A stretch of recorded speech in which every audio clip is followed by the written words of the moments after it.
اللہ مسبب الاسباب ہے، وہ اسباب کا پابند نہیں ہے، وہ اسباب کا محتاج نہیں ہے، اسباب اس کے محتاج ہے۔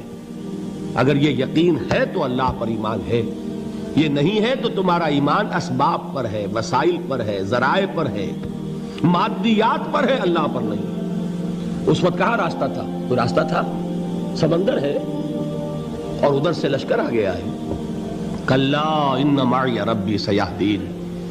اب دیکھیے ایمان کہہ دینا آسان ہے، ہوا معکم اینما کنتم، جہاں کہیں بھی تم ہوتے ہو اللہ تمہارے ساتھ ہوتا ہے، لیکن اس کا یقین قائم ہو جائے تو زمین و آسمان کا فرق واقع ہو جائے۔ یہی بات ہوئی حضور کے ساتھ۔ غار ہے، چھپے ہوئے ہیں محمد الرسول اللہ اور آپ کے وہ یار غار ابو بکر صدیق رضی اللہ تعالی عنہ۔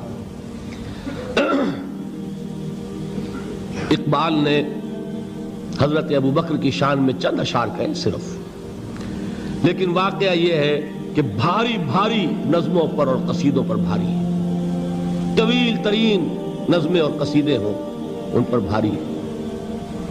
ہمت ابو بکر کی ہمت جو ہے، کشت ملت را جو ابر، جیسے بارش سے کھیتی اپجتی ہے، ابو بکر کی ہمت اور عظیمت اس امت کو اسی طرح سینچنے والی ہے۔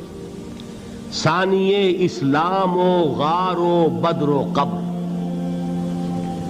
وہ دوسرے تھے اسلام میں، دوسرے پہلے کون تھے؟ انا اول المومنین، حضور فرماتے ہیں سب سے پہلا ایمان لانے والا میں، دوسرے ابو بکر۔ ویسے ہمارے ہاں یہ چلتا ہے اختلاف، حضرت علی پہلے ہیں کہ حضرت ابو بکر پہلے ہیں، لیکن اس میں بڑی خوبصورت تطبیق قائم کی ہے علماء نے اور بہت صحیح ہے۔ چار کے بارے میں فیصلہ ہی مت کرو کہ کون پہلے ہے، ان کی ایک عجیب تقسیم کر دی ہے۔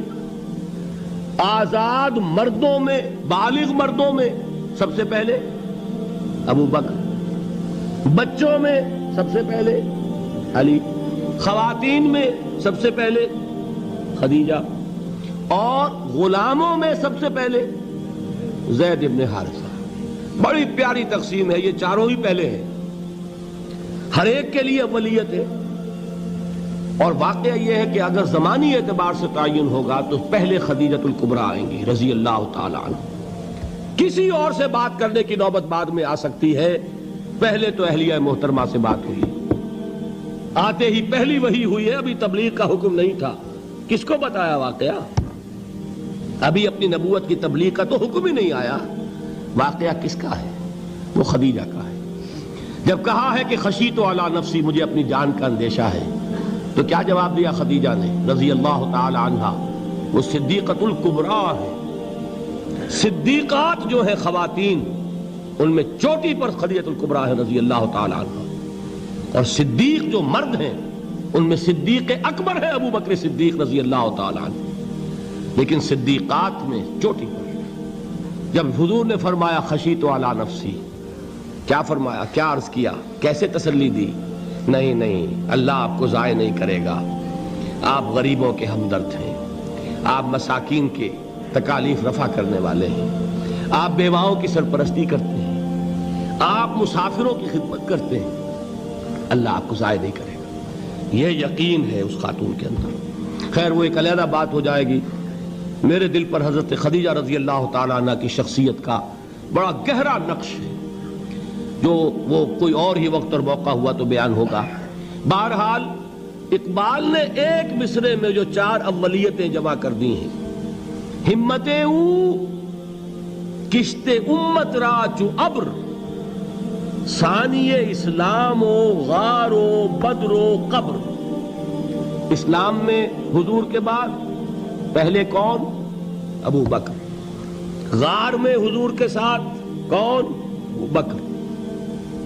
بدر کی رات اللہ کا رسول سر بسجود، وہ جھاڑ، وہ گھاس پھوس کی جو جھوپڑی بنائی گئی تھی، اور وہاں تلوار ننگی لے کر پہرا دینے والا کون؟ ابو بکر۔ اور اس حجرہ عائشہ میں محمد کے بعد سب سے پہلے دفن ہونے والا کون؟ ابو بکر رضی اللہ تعالی عنہ صلی اللہ علیہ وسلم۔ وہ جو معاملہ میں سنا رہا تھا غار ثور کا، حضرت ابو بکر بھی حضور کے خیال سے لرز گئے ہیں.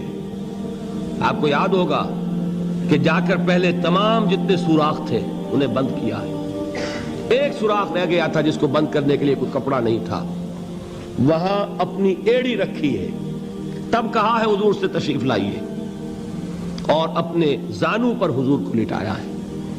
اور وہاں کسی موذی جانور نے کاٹا ہے. حضور کی آنکھ لگ گئی تھی. اس وقت اس بل کے اندر جو بھی بچھو ہے کیا ہے واللہ عالم, اس نے کاٹا ہے. اس کی تکلیف کی وجہ سے ابو بکر کی آنکھوں سے آنسو ٹپک گئے. حضور کے چہرے مبارک پر پڑے ہیں تو حضور جاگے ہیں معاملہ کیا ہے.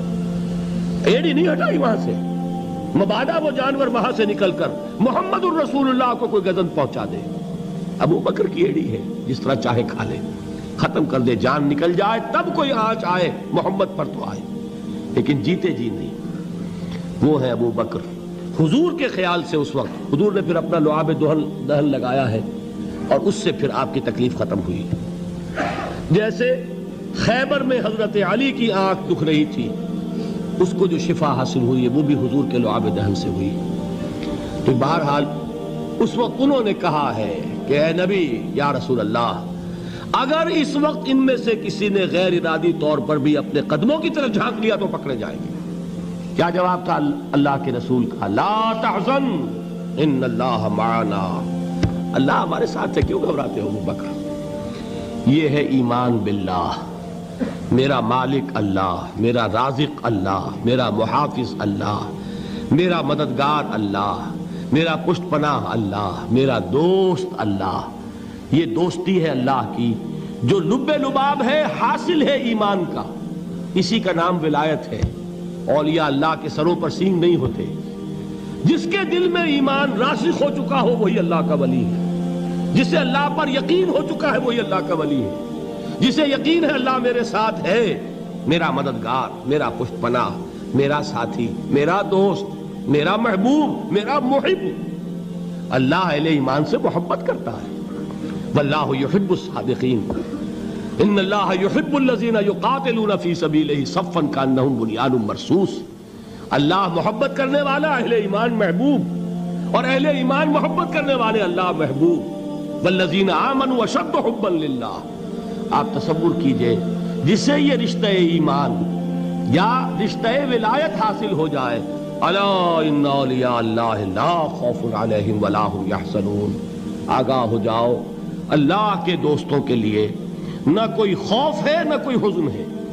اور میں بیان کر چکا تھا, خوف اور حزن کے خاتمے ہی کا نام امن ہے. زوال خوف, زوال حزن. یہ خوف اور حزن کیوں آتے ہیں بار بار؟ اللہ تخافوا ولا تحزنوا, دونوں آ گئے. الا ان اولیاء اللہ لا خوف علیہم ولا هم یحزنون, پھر وہی دو. وہ کیوں ہے؟ خوف ہوتا ہے کسی مستقبل کی بات کا, یہ نہ ہو جائے, وہ نہ ہو جائے, یہ نقصان نہ پہنچ جائے, یہ تکلیف نہ ہو, یہ غضب نہ آ جائے. خوف ہے مستقبل سے. حزن ہے یہ کیوں ہوا, یہ نہیں ہونا چاہیے تھا, یہ میرا فلاں چیز میرے ہاتھ سے جاتی رہی ہے, فلاں موقع نکل گیا, اب بیٹھے ہوئے ہیں اندر ہی اندر کڑ رہے ہیں, صدمہ ہے اور رنج ہے. اور جو اللہ پر ایمان رکھتا ہے وہ جانتا ہے ما اصاب من مصیبت فی الارض ولا فی انفسکم الا فی کتاب من قبل ان نبرأها ان ذلک علی اللہ یسیر لکی لا تعصوا علی ما فاتکم ولا تفرحوا بما آتاکم واللہ لا يحب كل مختال فخور. اس زمین میں یا تمہاری جانوں میں کوئی تکلیف, کوئی مصیبت نہیں آ سکتی سوائے اس کے کہ جو اللہ نے لکھ دی ہو, اس سے پہلے کہ وہ ظاہر ہو. جس کو یہ حقیقت معلوم ہو گئی اس کو یہ طرز عمل اختیار کرنا چاہیے. جو چیز چھن جائے, جاتی رہے, چھوٹ جائے, اس پر افسوس نہ کرو. کس نے چھینی؟ دوست نے. دوست کے فیصلے پر شکایت. دوستی کو بٹا لگا رہے ہو, سرے تسلیم خم ہے جو مزاج یار میں آئے. اگر دوستی ہے تو پھر تو تمہیں گردن جھکانی چاہیے کہ ہر چہ ساقی ماریخت عین الطافست, جو بھی میرا ساقی میرے پیالے میں ڈال دے اس کا کرم ہے. جو اس کی طرف سے آئے اس پر کوئی رنج نہیں, کوئی صدمہ نہیں, کوئی غم نہیں, کوئی شکایت نہیں, کوئی شکوہ نہیں. اور جو ہوگا وہ اس کے اذن کے بغیر نہیں ہوگا, اور اس کا اذن ہوگا تو یقیناً میرے لیے خیر ہی خیر ہے, چاہے وہ ناگوار شے ہو. بظاہر مجھے اچھی نہ لگ رہی ہو، میری شارٹ سائٹڈنس میں مجھے وہ نظر آ رہی ہے کہ میرے لیے بری ہے، لیکن قرآن نے کہا ہے عسیٰ ان تکرہوا شیئا وہو خیر لکم وعسیٰ ان تحبوا شیئا وہو شر لکم واللہ یعلم وانتم لا تعلمون۔ ہو سکتا ہے تم کسی چیز کو ناپسند کرو درحال ہے کہ اسی میں تمہارا خیر ہو، اور ہو سکتا ہے تم کسی چیز کو پسند کرو درحال ہے کہ اس میں تمہارا شر ہو۔ اللہ جانتا ہے، تم نہیں جانتے۔ جب مجھے یہ بات معلوم ہو گئی، میں نے اپنا معاملہ اللہ کے حوالے کیا۔ سپردم بے تو مایا خیش را تو دانی حساب کم و بیش را۔ اے رب، جو تو چاہتا ہے وہ ہو، تیرے علم میں جو شے میرے لیے خیر ہے وہ ہو جائے، میری کوئی پسند نہیں، میری کوئی چاہت نہیں، یہ ہے راضی برضائے رب۔ اکبر الہآبادی نے اسے کہا ہے رضائے حق پہ راضی رہ، یہ حرف آرزو کیسا، خدا خالق، خدا مالک، خدا کا حکم تو کیسا۔ جب میں آ گیا بیچ میں، میری پسند، میری مرضی، میری خواہش، میری چاہت، یہی تو شرک ہے۔